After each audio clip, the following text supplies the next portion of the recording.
cell culture and cell culture protocols.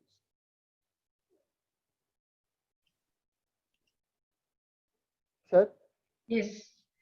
Sir, I think this one has audio in it, sir, inbuilt audio. So their explanation is far better. Yeah, you do that one. So I will directly play the video. Is the audio visible for you, sir? Just confirm that Video. audio of Video. audio is visible, sir. Audio, you need to, video is not coming. Audio is not, sorry, audio is not. coming. Audio. You need to see, you need to reshare your video with that selection option. Okay, sir. Okay. You unshare now. Okay, Stop sir. sharing. Stop sharing. Okay, sir. Okay. So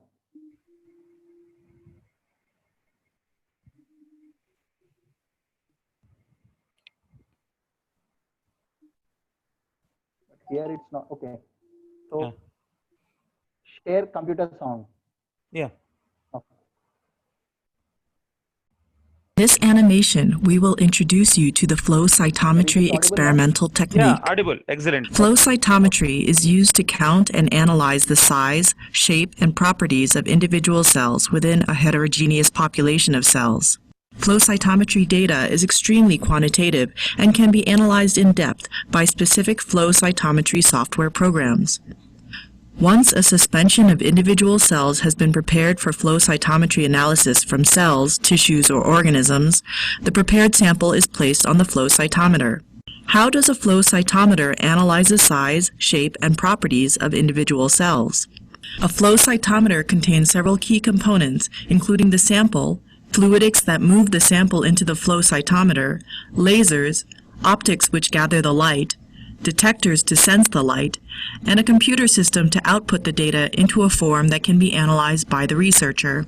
Once a sample has been placed in the flow cytometer, the machine will suck up the sample, mix the sample into a stream of saline solution in the cytometer, and lead the cell suspension through a narrowing channel, causing the cells to form a single file line before the cells pass through the laser at the interrogation point. Each cell within the sample then moves across the laser beam, allowing each cell within the sample to be individually analyzed. As each cell passes through the laser beam will scatter in multiple directions. The flow cytometer detects light scattered in a forward manner, called forward scatter, and light scattered in a sideways manner, called side scatter. The amount of forward scattered light for each cell is detected by a detector on the far side of the cell from the laser. Forward scatter is proportional to the size of the cell. The detector converts the scattered light into a voltage pulse, which is directly proportional to the amount of forward scattered light. The computer converts these data into a histogram plot with the amount of forward scattered light on the x-axis and the number of cells on the y-axis. The amount of side scattered light is detected by a detector located perpendicular to the path of the laser beam. Side scatter is proportional to the shape and internal complexity of a cell. Just like with forward scattered light, the flow cytometer converts the detected side scattered light into a voltage pulse, which is directly proportional to the amount of side scattered light. By analyzing the forward and side scatter data together, the researcher can understand a cell's size, shape, and complexity. In addition, the analysis of the forward and side scatter data can allow the researcher to divide the heterogeneous population of cells into individual populations with varying size, shape, and complexity. This capability of analyzing multiple populations within a sample is the immense strength of the flow cytometry experimental technique.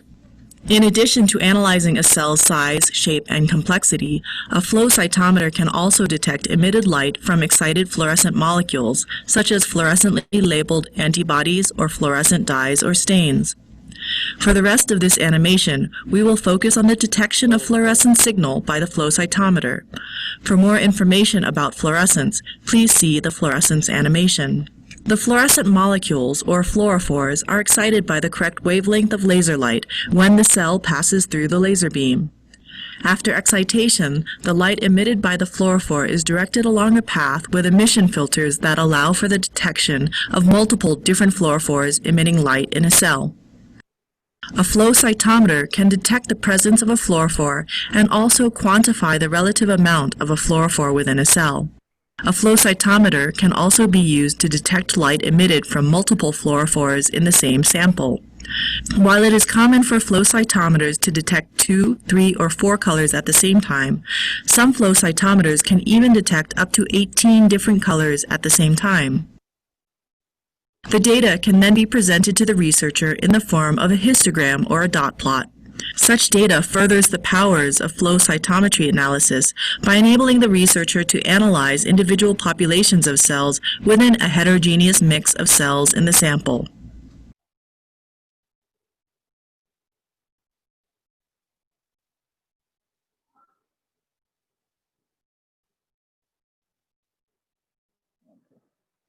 So that was about Yes. Yeah. flow cytometer, madam. Yeah. So I think I lost. Okay. So now I will share a video. Another, I think it's last 15 minutes. I think we will be done. What it is That about? was the mechanism of flow cytometer.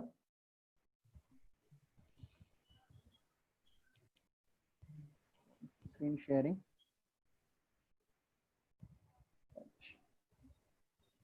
Okay. So video is visible, sir.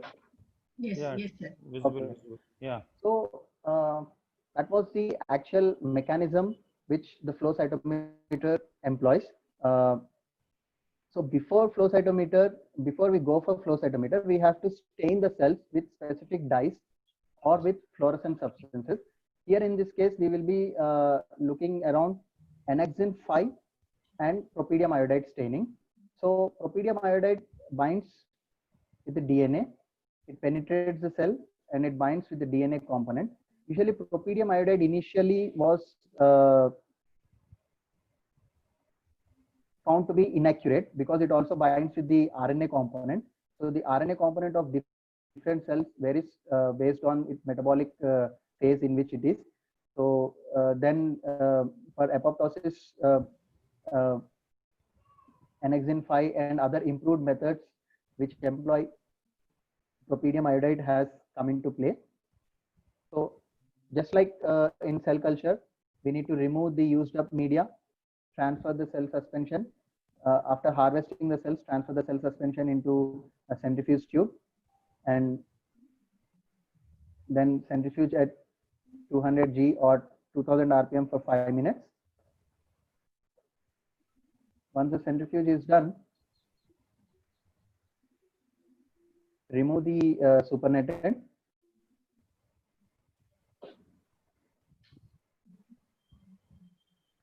So here in this video, you can clearly see a small pellet, which is off-white in color, so creamish white in color.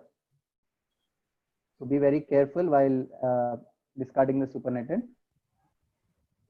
Resuspend the pellet. Here for propidium iodide, we usually use 70% ethanol. So what we do is we initially resuspend the pellet in 300 microliters of PBS.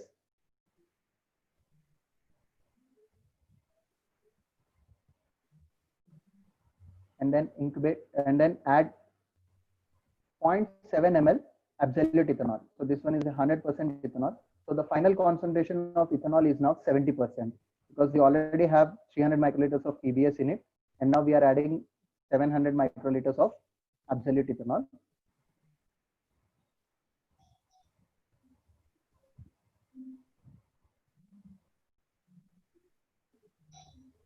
Again, centrifuge at 200 G for 5 minutes.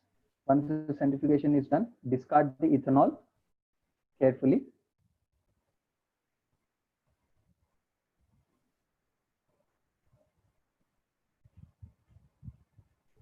So to prevent the interaction of propidium iodide with RNA, we will be adding RNAs, which will digest the RNA component of the cell. So the final concentration of RNAs is 200 microgram per ml. So we'll add 500 microliters of RNAs and incubate for 30 minutes. and then add 500 microliters of propydium iodide. The final concentration of propydium iodide is 50 micrograms.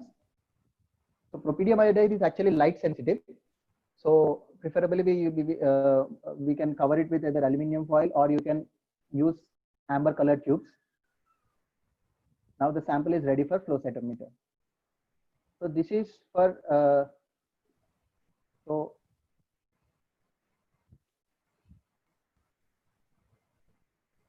and now coming to apoptosis, Annexin 5 method is employed. So Annexin 5 has a high affinity for phosphatidylserine.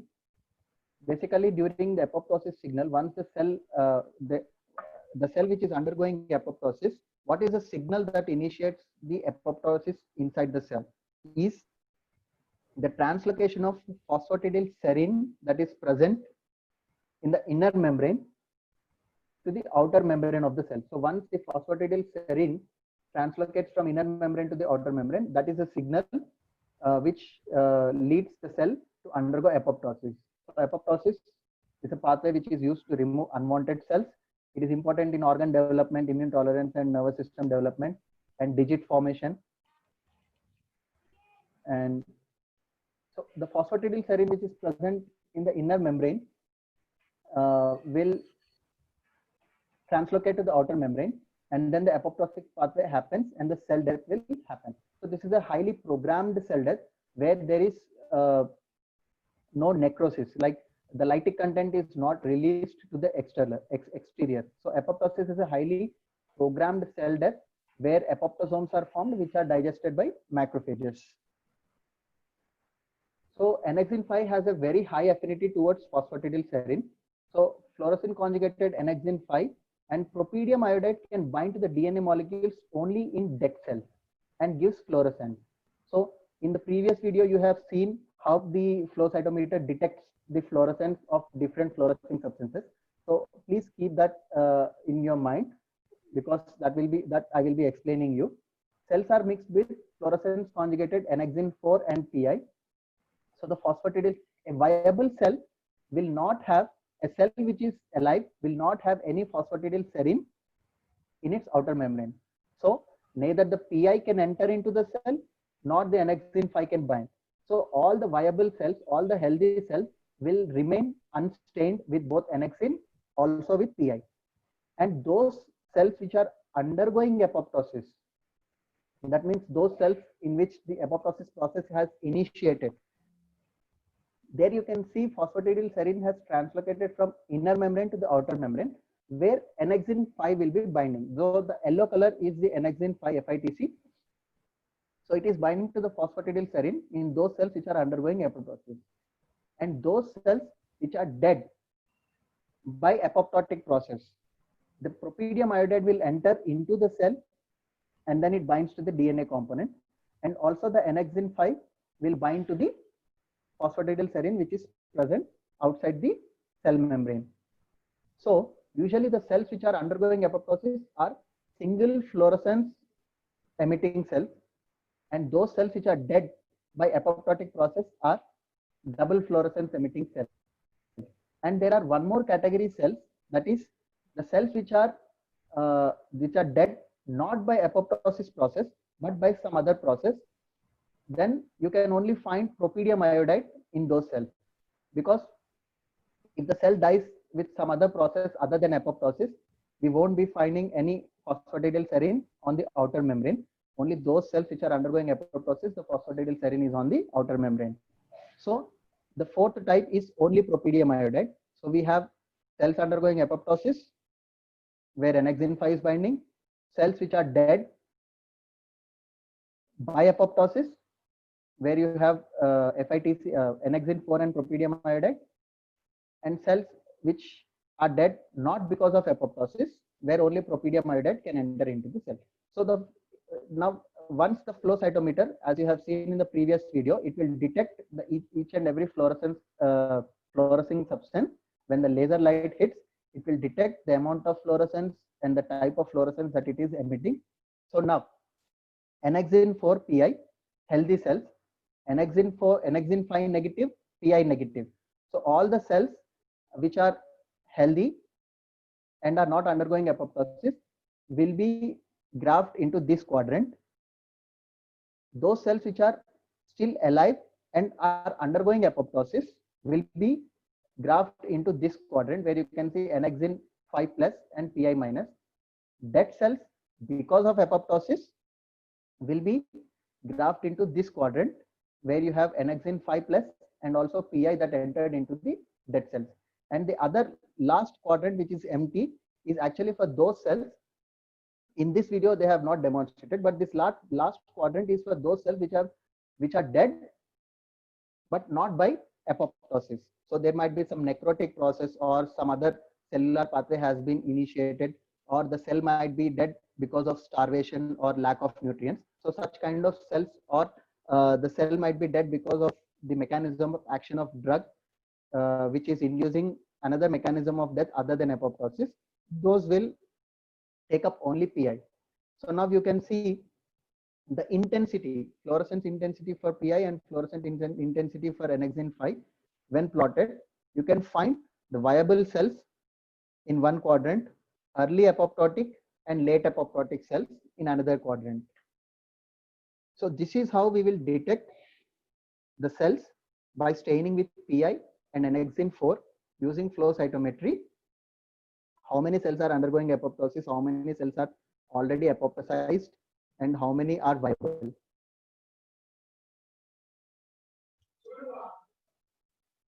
So coming to next is cell cycle. So this one is apoptosis. You can detect apoptosis by flow cytometry. And how to detect cell cycle with flow cytometry. Flow cytometry is a very powerful technique that allows us to quantitate cell populations based on size, internal complexity, and expression of cellular markers such as protein, DNA, and lipids. So based on the size, in the flow cytometry animation video, you have seen a cell which is small in size will scatter very less light, and the cell which is larger in size will scatter more light.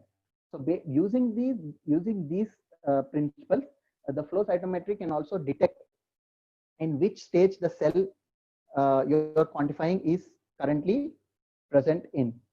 So different stages of cells will have different amount of DNA. Like G1 phase has, assume it has 2n number of chromosomes. The amount of DNA is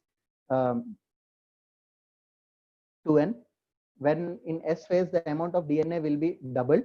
So when more amount of DNA is present, the more amount of propydium iodide will bind to the DNA, and the fluorescence amount will be very high. And when it comes to G2 phase, the size of the cell will increase. So based on these three properties, the size of the cell, the amount of DNA present, and the amount of fluorescence, and the amount of light which the cells are scattering, using all these principles, the cell can be categorized into which cell stage it is currently in. So you can see, as shown in the animated video, cell passes through in a single file. So there is a laser and a detector. So drop charge signal. So you have small groups of drops positively charged due to detection of positive charge. Small groups of droplets negatively charged due to detection of single non-fluorescent cell will be attracted towards the opposite charge. And there is a cell sorter which collects the cells. Usually, most of the times, cell sorting is not done.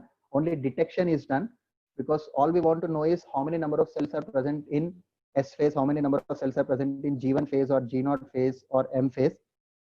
So usually people stop at detection level, and only those experiments which where you want all this, like if you want to synchronize the cells and you want only those cells which are present in M phase, you want to start off your experiment with cells which are present in M phase, or the cells which are present in S phase. That is when you use cell collector. Where you will be collecting all the cells that are exclusively present in S phase, and the cells which are collected in that particular tube will be completely S phase cells, so that you can start off your work at S phase of cell cycle. So as you can see, cells in G1 phase, distribution of DNA level in heterogeneous population of cells. cells in G1 phase have the ploidy of N, and when the DNA is replicated in S phase, you can see the relative amount of DNA per cell in the graph over here. So the number of cells and the relative amount of DNA per cell. So higher the amount of DNA, higher the amount of propydium iodide that will bind to the cell, and the higher the amount of fluorescence that it emits. So based on this principle, we can sort out cells at different stages of cell cycle using flow cytometry and cell culture method.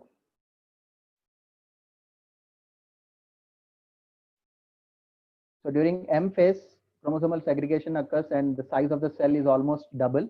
So it's like the intensity of fluorescence versus the size of the cell, which will determine whether it is in S phase or G2 phase, because S phase and G2 phase usually have same amount of DNA, but the size of the cell will vary. So here the properties of size versus intensity of fluorescence. Fluorescence is same, but the size varies. So the cells will be sorted into G2 compartment. The number of y-axis shows the number of events or cells detected by flow cytometer, and propydium iodide is the intensity of fluorescence, staining with a single reagent, propydium iodide.